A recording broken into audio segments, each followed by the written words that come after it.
तो गुजरात के मोरबी डिस्ट्रिक्ट में जो गांव है वहाँ पे ये जो कुएं वाली वीडियो आपने देखी ली होगी कि पानी बहुत ऊपर नीचे हो रहा है।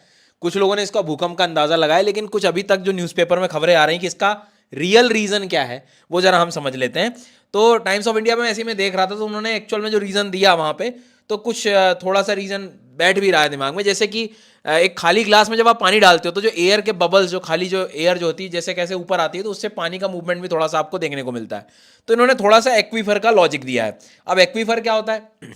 गर्मियों के समय में, या नॉर्मल आप एक्वीफर वो समझ लो कि हमारी पृथ्वी के अंदर जहां पर भूमिगत जल होता है, ग्राउंड वाटर जो होता है ना, उनके जो रॉक्स होते हैं, मतलब बेसिकली पोरस रॉक्स होते हैं, रंध्र वाले, छिद्र वाले, जिसको हम कह सकते हैं।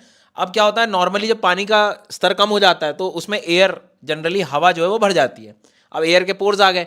अब अभी बारिश का सीजन चल रहा है, तो आसपास के क्षेत्रों से जैसे ही पानी भरेगा तो वो हवा कहाँ जाएगी? हवा कहीं बाहर निकलने की कोशिश करेगी।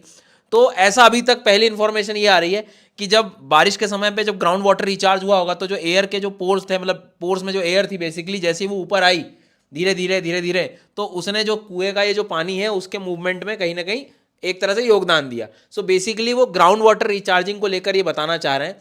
कुछ बच्चे कहेंगे हमें तो इसमें एयर बबल्स नहीं दिख रहे हैं, बट थोड़ा ध्यान देंगे आप तो एयर बबल्स माइक्रो बबल्स भी हो सकते हैं, ठीक है, और भी उस एयर से कुछ और इस तरह के मूवमेंट्स भी देखे जा सकते हैं। तो इस तरह की पहली जो कुछ चर्चा आई थी, तो मैंने कहा थोड़ा क्लियर कर दूं, मतलब भूकंप से ज़्यादा इसका कोई संबंध नहीं था। तो यहाँ पर अगर आप ऑब्जर्व करेंगे तो जब कई बार आसपास की स्पेस कम पड़ जाती है तो वो आपको एक तरह से प्रेशर इस तरह से लगाएगा कि वो एक तरह से वेव पैटर्न पे कहीं ना कहीं मूवमेंट आपको देखने को मिल सकता है। तो इसका जो रीज़न था वो एक्वीफर वाटर रिचार्जिंग से कहीं ना कहीं कनेक्ट किया है इसको।